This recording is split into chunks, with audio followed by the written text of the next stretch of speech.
Olá, sejam todos muito bem-vindos aqui no canal, que tem por objetivo contar histórias bíblicas em uma linguagem acessível a todos. Meu nome é Hilton Santos e ficam todos muito bem, muito à vontade. Bom, e a história de hoje, de agora, se encontra lá em 2 Samuel, no capítulo 12. E o cenário é o seguinte, né?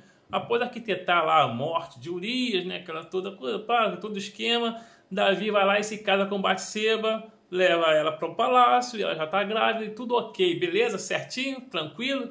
Não. Ele recebe a visita do profeta Natan, né, que mal pede uma audiência com o rei e simplesmente conta uma historinha, né? Olha meu rei, o seguinte aconteceu, que havia um homem que tinha uma cabritinha lá, né, pequenininha, só ele, pobrinho, a cabritinha fazia parte da família dele, né, ele tinha tudo lá, ele dormia com ele, era uma cabritinha de estimação. E paralelo a ele ali tinha um homem rico que tinha muitas cabritas.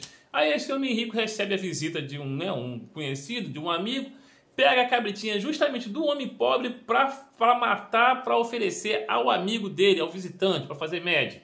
E aí Davi, que tinha um senso de justiça muito grande, fica revoltadíssimo com aquilo, levando e condena aquele homem à morte e a restituir a perda da cabritinha 4 vezes mais.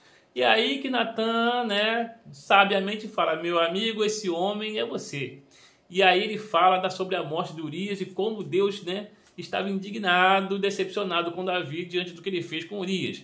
Bom, Davi então se arrepende, de fato, né, se arrepende do seu pecado e ele também é perdoado por isso, mas ele não vai deixar de sofrer as consequências, que seria a seguinte: ele não teria paz em sua vida, né? Porque a sua vida e sua família estariam sempre envolvidos em guerras. E a criança, a consequência, o fruto daquele pecado, também morreria mais cedo ou mais tarde.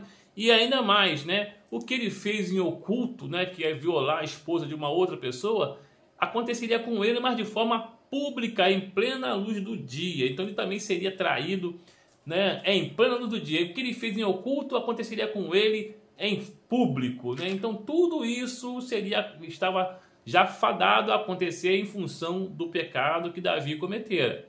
E ele não teve outra saída senão aceitar, né? Enfim, porque era a sentença divina, e ficou tudo certo, né? Bom, então Davi jejua e tal, então a criança nasce.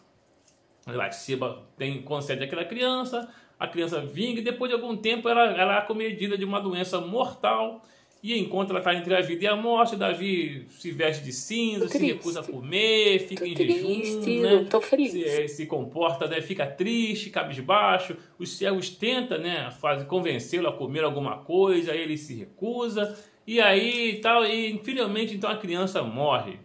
E os servos ficam assim: e agora, se ele estava assim com a criança moribunda, doente, que dirá se ele souber que a criança morreu, né? Então a gente está lá, melhor nem dizer para ele. Mas aí ele escuta o burburinho, né, aquela conversinha de corredor e tal, e ele fala: o que está acontecendo aí? A criança morreu?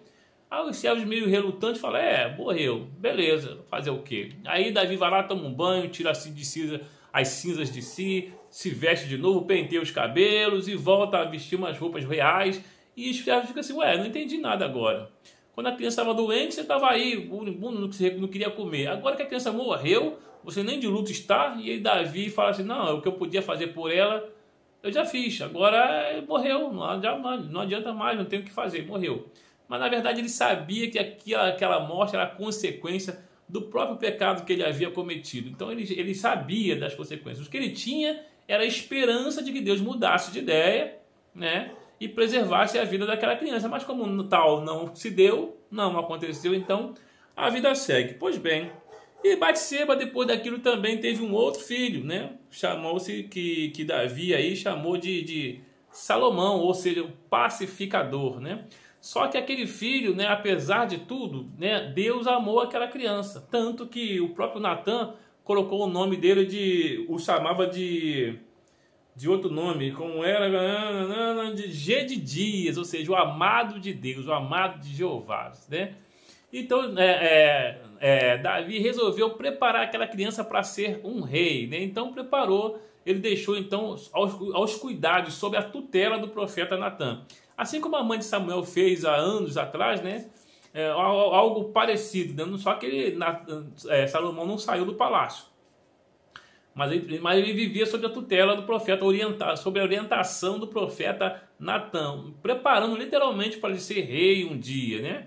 Então, Gedidias, né, como Natã chamava, né, Gedidias, né? Na identidade ele era Salomão, mas Natã o chamava carinhosamente de Gedidias, o amado do Senhor, foi criado sob a tutela, separado, né, sob a tutela do profeta, Natã. E aí a vida segue, né? Enfim, aí aquela cidade de Rabá, em que eles estavam cercando, em que o Urias foi morto, finalmente é conquistada.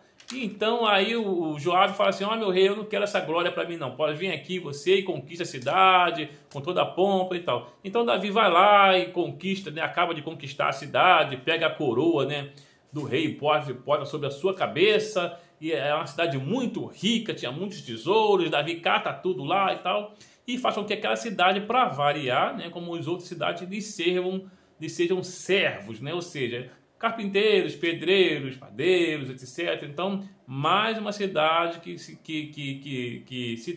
transforma em serviçais do rei Davi, né? Mais uma vez. Bom, aí Davi fica mais rico ainda, né? Que já era a cada cidade que ele conquistava, mais rico ele ficava. Bom, e aí a vida segue, tudo bem, né? Morreu a criança, nasceu Salomão, tudo certinho, beleza, tranquilo, a vida vai seguir e tal, bababá. Só que tem um detalhezinho, né?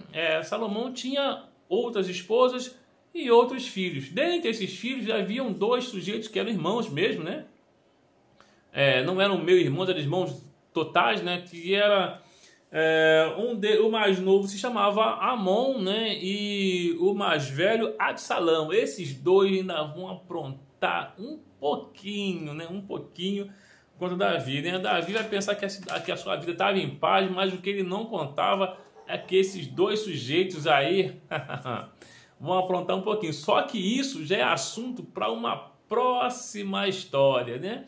E no mais, se você achou interessante, deixa aí o seu like para fortalecer a gente. Compartilhe se achar interessante também. Comente alguma coisa se achar que deve.